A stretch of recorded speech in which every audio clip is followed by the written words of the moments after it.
Hai kawan satwa, kali ini Garda Animalia akan ngebahas tentang banyaknya kasus kematian gajah Sumatera yang terjadi dalam beberapa waktu lalu. Nah, langsung aja kita bahas bersama saya Liana di dalam Ngobrolin.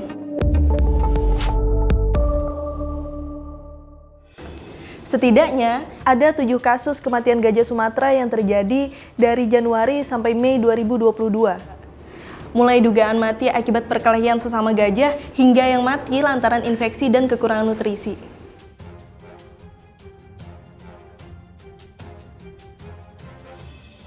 Yang paling tragis adalah kasus kematian gajah Sumatera yang diduga karena diracun, padahal kondisinya sedang bunting dan udah mau beranak. Miris banget kan? Yang paling mengagetkan, kasus kematian gajah Sumatera itu kebanyakan ditemukan di Aceh. Menurut catatan Garda Animalia, ada 5 kasus gajah yang mati di wilayah Aceh selama hampir 1 semester di tahun ini. Kalau menurut data Kementerian Lingkungan Hidup dan Kehutanan wilayah Sumatera, ada 46 kasus kematian gajah Sumatera di Aceh selama 7 tahun terakhir, mulai dari 2015 sampai 2021. Menurut Peraturan Menteri Lingkungan Hidup dan Kehutanan tahun 2018, gajah Sumatera atau yang disebut Elephas maximus sumatrensis adalah salah satu satwa yang dilindungi di Indonesia. Nah, dalam aturan itu jelas ya, kalau gajah Sumatera termasuk satwa liar yang dijamin perlindungannya sama negara. Terus, gimana kalau tetap ada yang ngelakuin kejahatan terhadap satwa yang dilindungi? Tentu ada sanksinya. Menurut Undang-Undang Nomor 5 Tahun 1990 tentang konservasi sumber daya alam hayati dan ekosistemnya, ancaman hukuman bagi pelaku kejahatan terhadap satwa dilindungi, baik dalam keadaan hidup maupun mati, maksimal 5 tahun penjara dan denda 100 juta rupiah. Ingat ya, aturan ini berlaku buat kita semua. Kita sempat ngobrol dengan Ali Akbar dari Kanopi Hijau Indonesia yang juga merupakan penanggung jawab konsorsium Bentang Alam Seblat. Katanya, banyak faktor kenapa kasus-kasus kematian gajah di Indonesia masih terbilang tinggi. Posisi gajah itu dia marginal kan.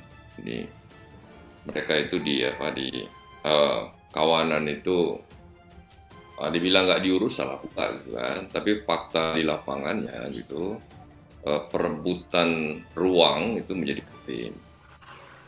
Dan ada memang di wilayah Seblat itu ruang sekitar 7.000 hektar kayak begitu yang diperuntukkan untuk kawanan ini. Tapi gajah itu kan dia tidak punya RT kan, dia tidak punya kelurahan dan mereka itu tuh dari dasarnya udah punya koridor kayak punya jalur jelajah. Negara itu tidak cukup kuat gitu melakukan atau memastikan setiap pemangku yang bekerja di hutan produksi itu penuh dengan tanggung jawabnya, nggak cukup kuat. Jadi negaranya sendiri nggak kuat gitu, pihak ketiga yang diberi ruang untuk melakukan menjalankan kerjanya secara utuh juga tidak diawasi dengan detail kan, dengan sempurna. Gitu. Tidak ada komunikasi yang strategis antara petugas yang punya kewajiban untuk melestarikan dan menyelamatkan satwa gitu dengan kelompok lain atau petugas negara yang punya kewenangan melakukan pengelolaan terhadap hutan produksi. Pengelolaan hutan produksi itu ada di bawah kendali Dinas Lingkungan Hidup dan Kehutanan. Dulu kabupaten, sekarang provinsi, ya kan? Sementara gitu penyelamatan satwa PLG misalnya dalam hal ini itu dia di bawah kendali UPT Balai Konservasi Sumber Daya Alam. Satunya itu adalah organisasi vertikal di bawah Kementerian Lingkungan Hidup dan Kehutanan secara langsung. Satunya lagi itu di bawah kendali politik gubernur. Nah ini jadi soal tuh. Sementara karena gajah ini tidak punya alamat, nggak punya RT, nggak punya kelurahan, mereka masuk juga ke hutan produksi. Nah, kawan-kawan dari BKSD atau orang BKSD, kami pengen menyelamatkan di sana, tapi kami tidak punya wewenang. Terus alasan klisenya lagi, kalau kami mau masuk ke sana dengan pendekatan DIPA kami, dengan pendekatan proyek kami, anggaran kami kayak gitu, itu hanya ada di PLG. Kami punya duit. Nah, situasi yang kayak ini menyempurnakan Jadi gajahnya itu tidak terpantau dengan sempurna, habitatnya itu terancam.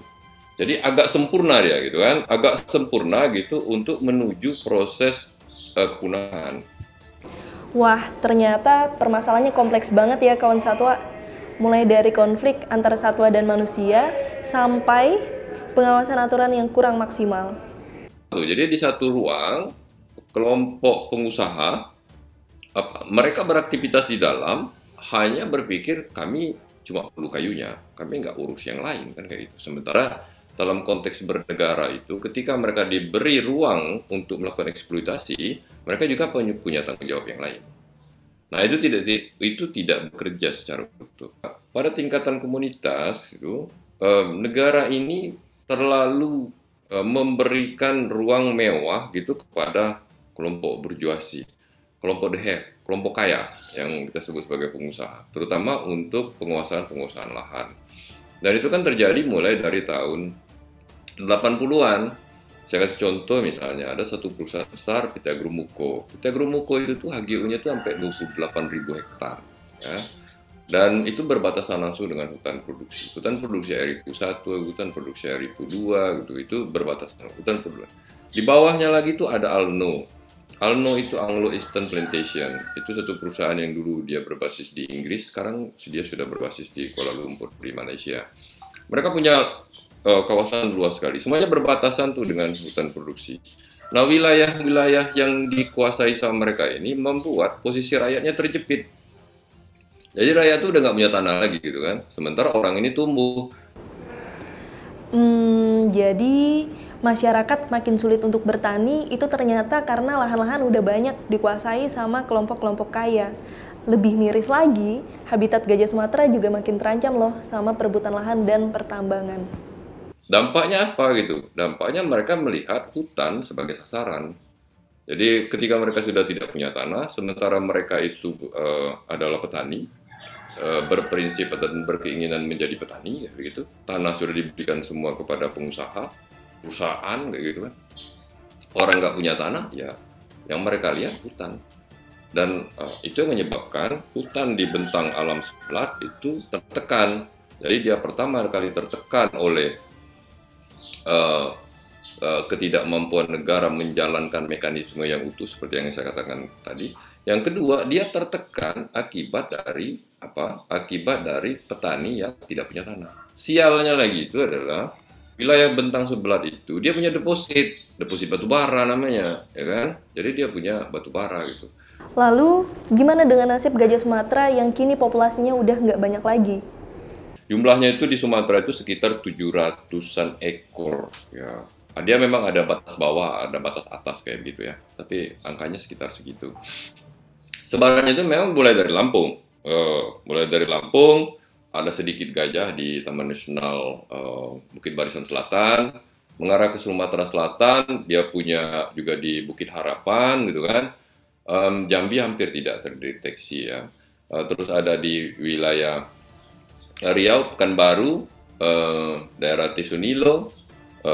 Kalau Pekanbaru kan terkenal dengan TNKS, Taman Nasional Kelapa Sawit. Jadi Taman Nasionalnya udah berubah jadi kelapa sawit. Terus Sumatera Barat hampir tidak terdeteksi sebenarnya. Terus dia di Sumatera Utara ada sedikit, dan Aceh sekarang dengan populasi yang paling besar. Dan kematiannya juga mengerikan. Jadi beberapa waktu yang lalu misalnya kita melihat bagaimana gajah di sana itu dihajar dan ditemukan tanpa kepala gitu-gitulah. Tahun 2010 sampai dengan tahun 2020 itu tuh populasinya tuh ada di angka sekitar 100 sampai dengan 150 ekor, ya kan? Tetapi sekarang berdasarkan informasi yang kita dapatkan di lapangan, temuan teman-teman pemantau di lapangan, karena kita juga punya tim yang melakukan pemantauan setiap bulan, itu jumlahnya di hutan gajah liar itu tidak lebih dari 50 ekor. Artinya gitu kan, kalau kemarin dibilang 100 sampai dengan 150 ekor atas batas bawahnya, sekarang jumlahnya tidak lebih dari 50 ekor. Hilang 100-nya itu gajah itu dalam 10 tahun kan? Ya. Ancaman yang relatif kurang itu cuma ada di Lampung ya, memang karena dia sudah jadi pusat pelatihan gajah, terus Taman Nasional Bukit Barisan kan, walaupun kita tahu Taman Nasional Bukit Barisan Selatan juga sedang tidak berada dalam kondisi yang baik-baik saja kan. Hutan Harapan Sumatera Selatan, yang katanya hutan dataran rendah terakhir Sumatera itu juga sekarang mendapat ancaman rencana bikin jalan antara Sumatera Selatan dengan Jambi yang itu digunakan oleh apa nama perusahaannya itu untuk jalur transportasi batubara. Jadi begitupun dengan ancaman di Pekanbaru. Ancaman di Pekanbaru itu terkait dengan wilayah koridornya itu udah jadi kebun sawit perusahaan.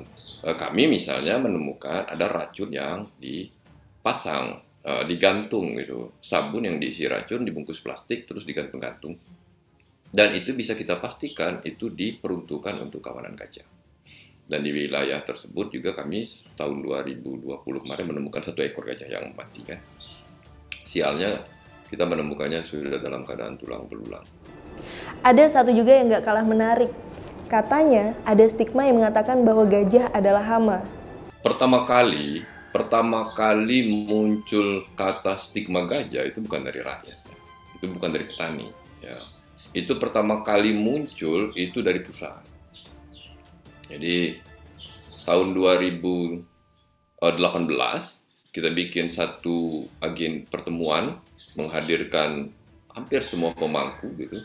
Dan salah satu pemangkunya itu adalah perusahaan, sebutkan saja namanya PT Alno, Anglo Eastern Plantation, itu satu PMA. Dan mereka kita kasih ruang untuk menjadi panelis gitu. Nah, di presentasi mereka itu tegas mereka bilang, ya gajah itu hama, gitu kan? Tuh.